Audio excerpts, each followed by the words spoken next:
Okay, I picked up some boards to do my field here, and I've decided that, well, the boards are between 5 and, they're 5 plus to 6 inches wide, so I should be able to get a 5-inch slat out of it easy.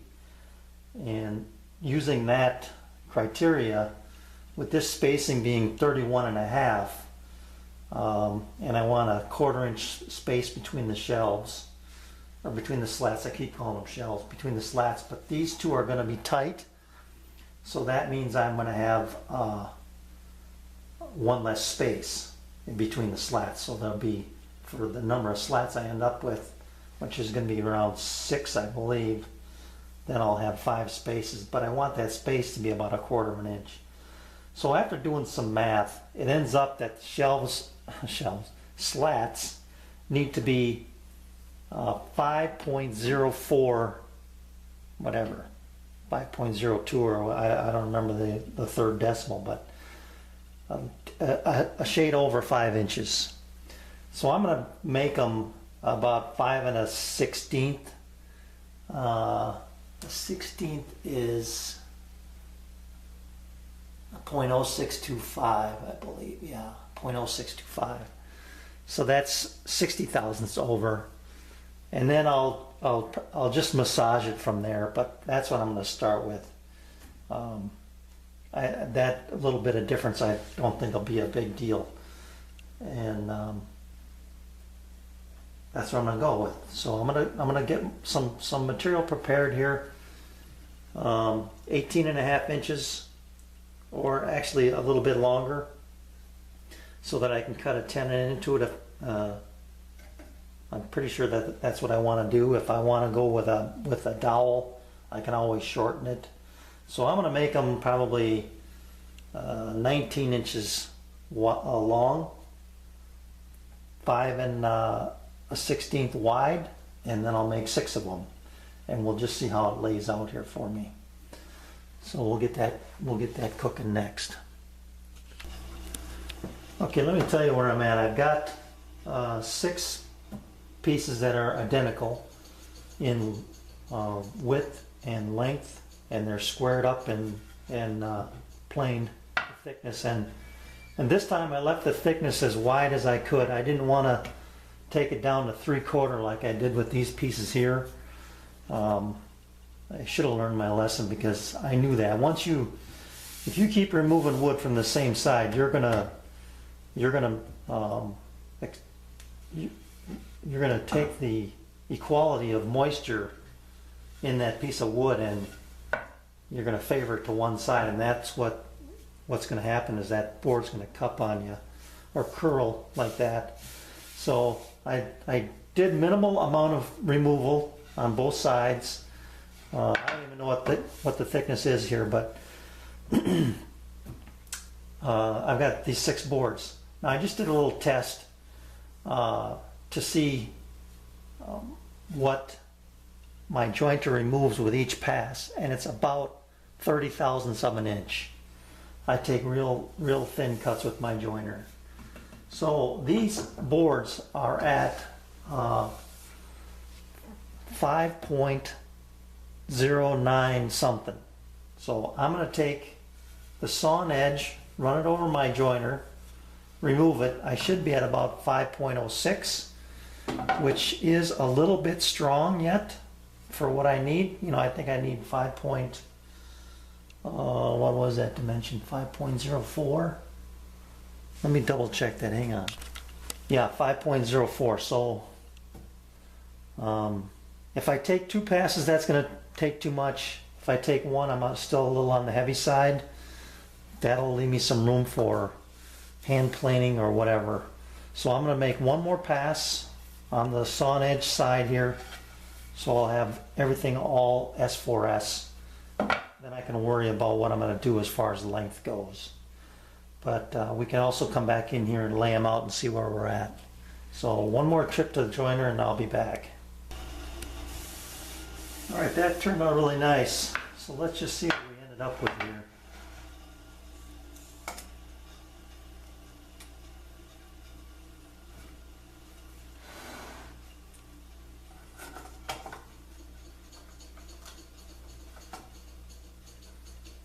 Yep, I'm at 5.06. I don't know if you can see that or not. See if I can take that off of there. She went up on me a little. 5.06. So I want 5.04, 2. So I'm, about 10 thousandths heavy. Not a big deal. I'll take that. I'll take that into account when I space these. Center, center is center. Basically, is you can't change that. So if I space my dowels or tenons, whichever I decide to do, figure my spacing here, and then I'll be fine. So it looks good, and these turned out just great. They're nice and true and flat. And let's just see what happens here.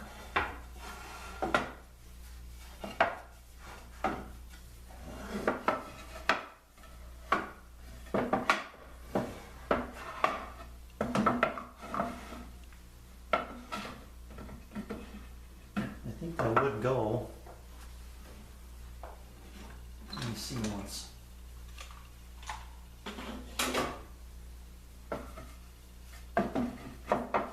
Yep. So if my calculations were right, this dimension, I've got about 1/4 of an inch here, or 3/8 I should say. Yeah, 3/8 here and 3/8 plus an 1/8, or a strong 1/8, is the spacing that I'll have between these 5 boards. Guess I can't move those anymore. But that's good. Looks good. So you can see that when I put those together, the jointed edges, and they're all laying flat, that is a nice. Those are done very nicely, if I do say so myself. All right, got some work ahead of me here, and I'll show you what happens. I hope this camera view does this justice. I just finished notching this corner. Originally I told you I thought I was going to notch the leg because I didn't think there was any way I could cut this that accurately, but look at this. That is a perfect fit. And I cannot do any better than that. I'm looking at this and it's just as tight as can be. You know, this is going to get glued to this piece here. This is not the shelf, but test piece. It's going to get glued to this stretcher, and then this is going to float out here. But I like that, and it was easy. I found a new use for my tenon jig, and I'll show you what I did. It only took me it took me 2 passes to figure it out. And so the first time I did it, it was out here. I cut this off, and this is my second try at it here. And that's a beautiful joint in my book right there. So let me show you that setup, what I got going on as far as making this joint. Okay, here it is. This is my tenon jig. All I've done is I've locked it in place, and then I use my micro adjusting ability up here with my dial indicator. I first make this cut. I use this as my stop. Because it's not a through cut, I can do that. So I use that as my stop, ride that edge, make my first cut. Okay. Now, since I know it to be square, because of the way I have it laid out and set up, that corner up there is square. So then I just bring it up to my tenon jig like this, and I make that identical cut go in this direction. And this gives me the ability to hold it up and not, keep it square and stay out of danger, basically. So it just works out fantastic. So I've changed my mind on how I'm going to do that. I'm going to wrap these, I'm going to cut that little notch out, doing it this way, and it's going to be beautiful. I'm happy that I can make this cut so nice and square and perfect. So, and safely, that's the other key thing for me, is I'm doing it safely. So there you have it. Another use for a tenon jig to make, we can call it my new notching jig.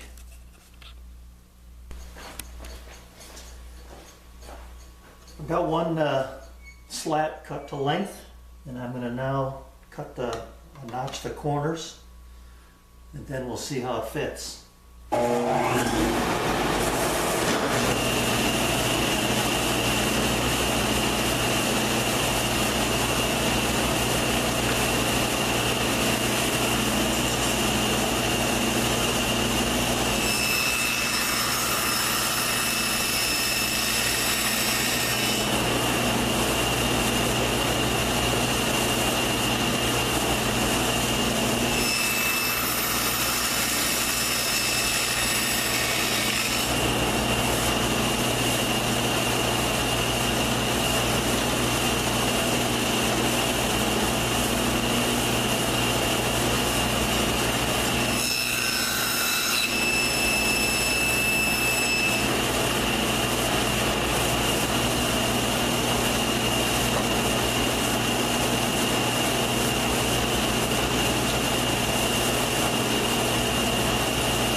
You saw here when I got to this point here, it was this one. When I got past my stop, basically, I slid past it like that. So I have to make sure that this thing is positioned well past the blade so that doesn't happen again. I kind of nibbled the corner off of it a little bit, so this will have to be the downside.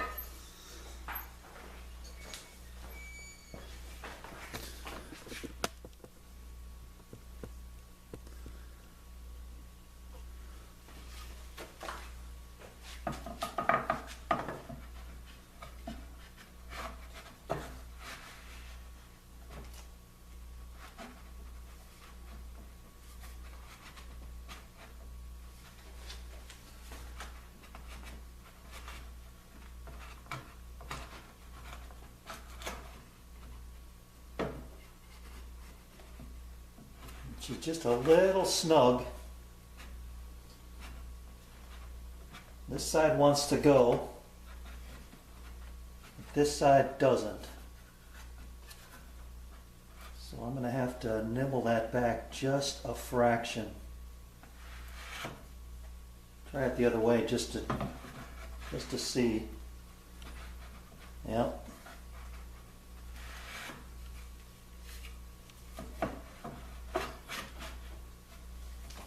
Boy, that is so close.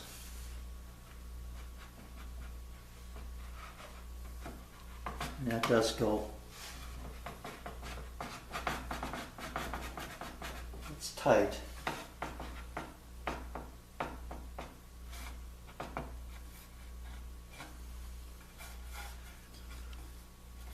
I'm going to take just a few thousandths off of that edge. This side goes without any problem. And this is the one that's causing me trouble over here. Boy, it's not much, let me tell you that. So let me nibble this just a little bit. And You know what I'm going to do? I'm going to try it on the other end first. Let's see if I can get it to go down there.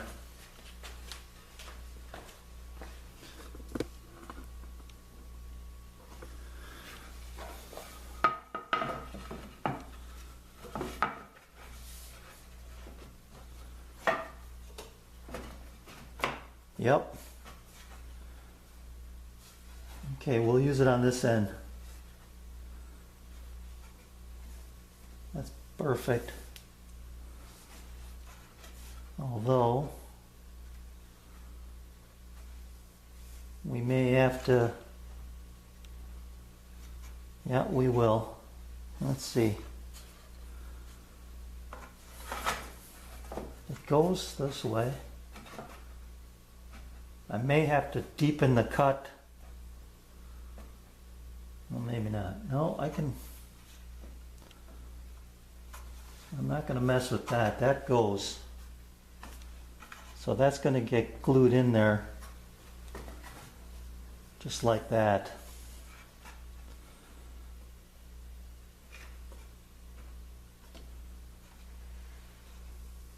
Yeah, that works.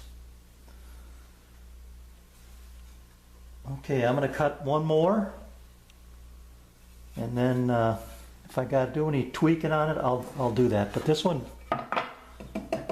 will work on this end.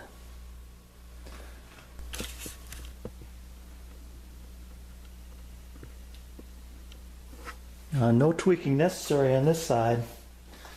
I just cut it again, and it's a good fit. So I'm just going to roll with it.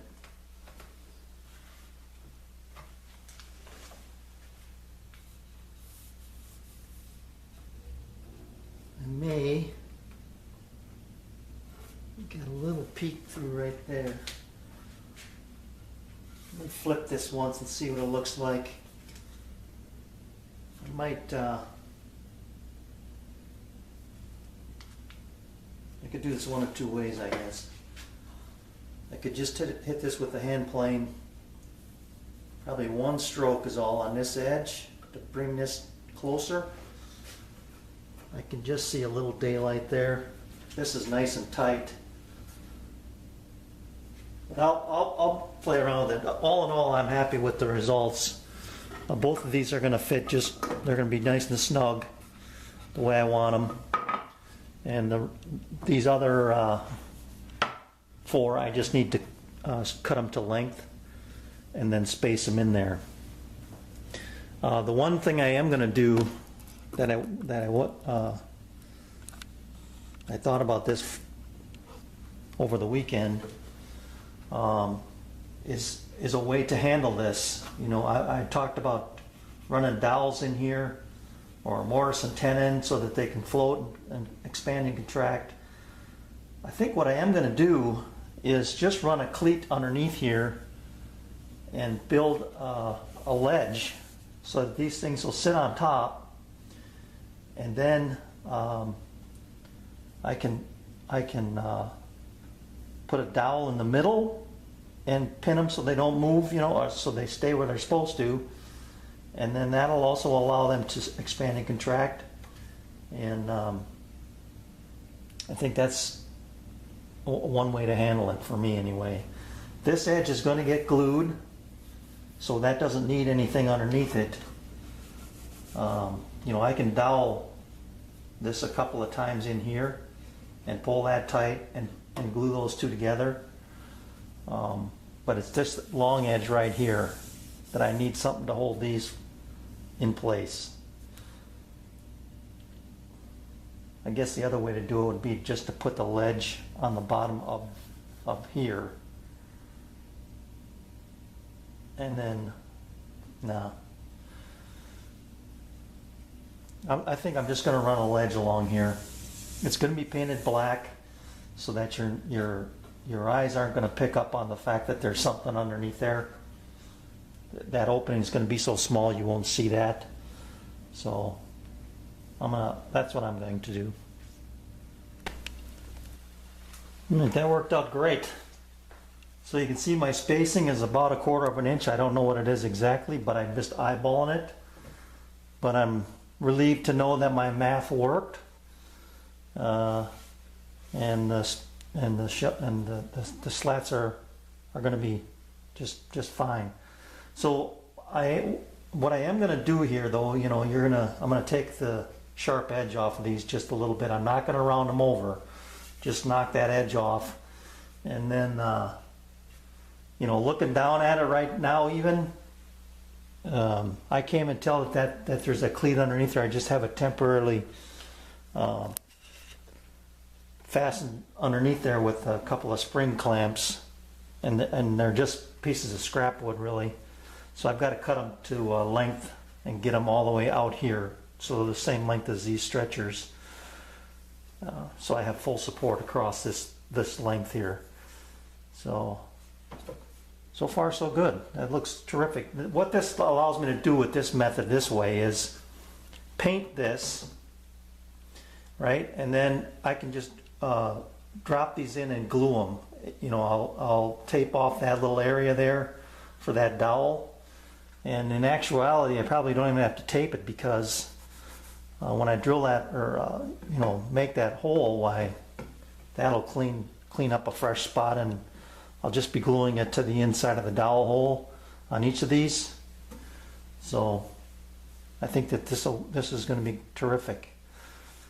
So the one thing I am going to have to do here, though, is on this edge, I told you I thought I was going to just glue this together right away. I can't do that. This has got to be painted. So this edge will not be glued. This will just be a press fit, basically, and then I will dowel this one as well here, keeping it as tight as I can to this. And maybe I will think about throwing a couple dowels in here and pressing it tight, and having those pins hold it tight to this edge. That's probably a better idea, rather than relying on this keeping it that direction.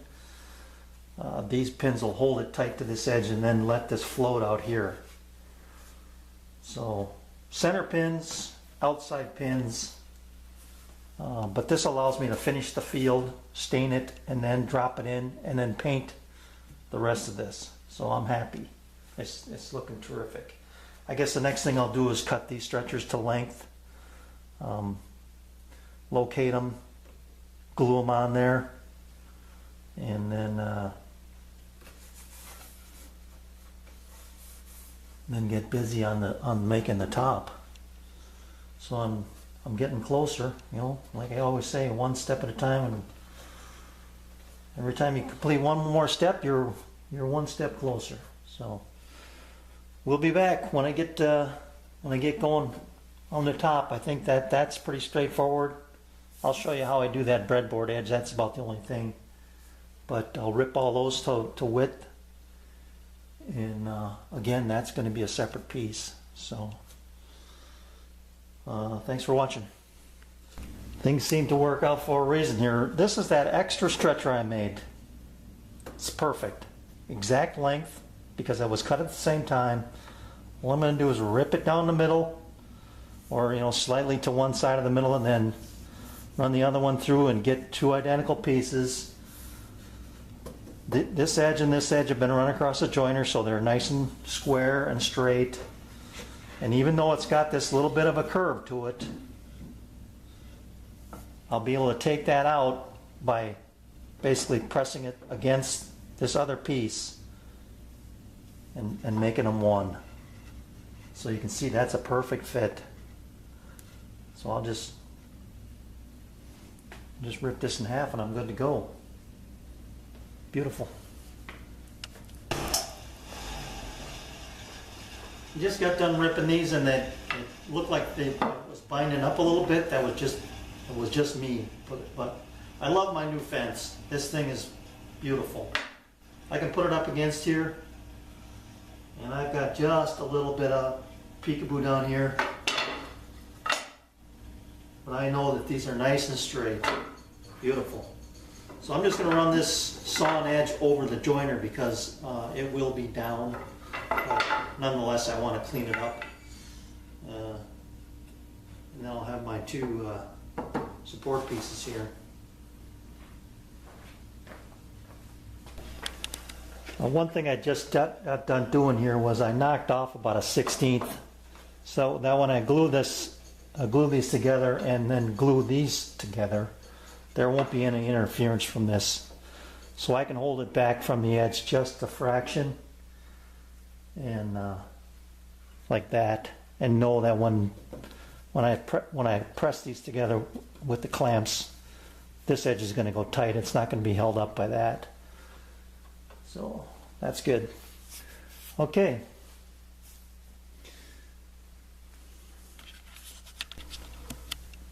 One other thing I guess I will tell you too is I'm not gonna put these on here until I've got these sanded and to their finished dimension. So I'll do that first. You know, run them through the sanding sequence and make sure I've got them all basically the same thickness. And if I do have any variations, maybe I can take care of that with a little shimming or whatever, but we'll see how that goes. Panel's glued up just a couple minutes ago, and I've got just a little squeeze out, which is kind of the way I like it. I don't like a big mess. So I only glued one side of each board. I used biscuits to help line things up. That's it, not for strength. That doesn't really add any strength for this. And then my cauls are these aluminum extrusions, and that keeps it flat. And then I just pulled it together. And I see this clamp over here. I should adjust this. She's kind of cocked up a little bit.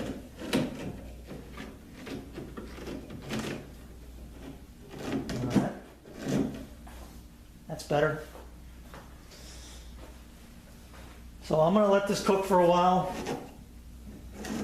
and then come back down here in a half an hour or so and scrape the glue off before it gets too hard, and then we can cut that down to size. Oh, and I also, at the same time as I was running these boards, I ran this one, which is going to be my breadboard end. I'll cut this into two pieces, and I tried to pick the piece with the straightest grain, and this one here looks pretty good to me. So I'll rip this into two pieces and then show you how I'm going to put that together for a breadboard.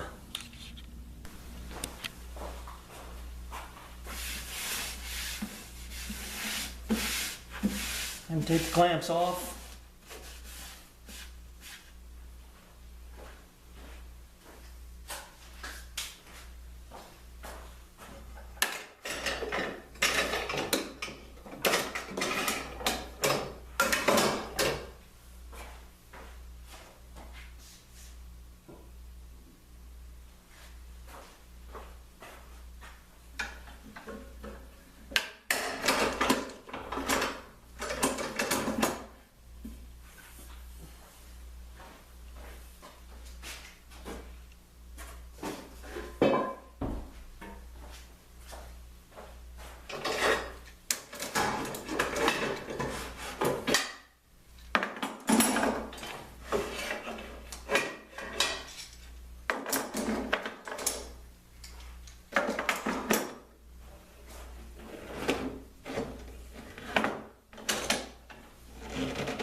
Now, this thing ended up just a hair under what I wanted. I wanted 23, and it's 22 and 15/16. So, not a big deal. It's a top. You know, I'll center it, and it'll be fine. You'll never notice that in a million years. It's going to have a 1-inch overhang, so now it'll have a what will it be? 30 seconds of an overhang. So I'm going to take this apart here, or take and trim it up. I'm going to sand it with 80 grit and get everything close. Then I'm going to cut my tongues on each end, and I'll show you that, and then put my breadboard edge on, and then sand it to final grit, 220. Okay, so we'll come back after I get that done.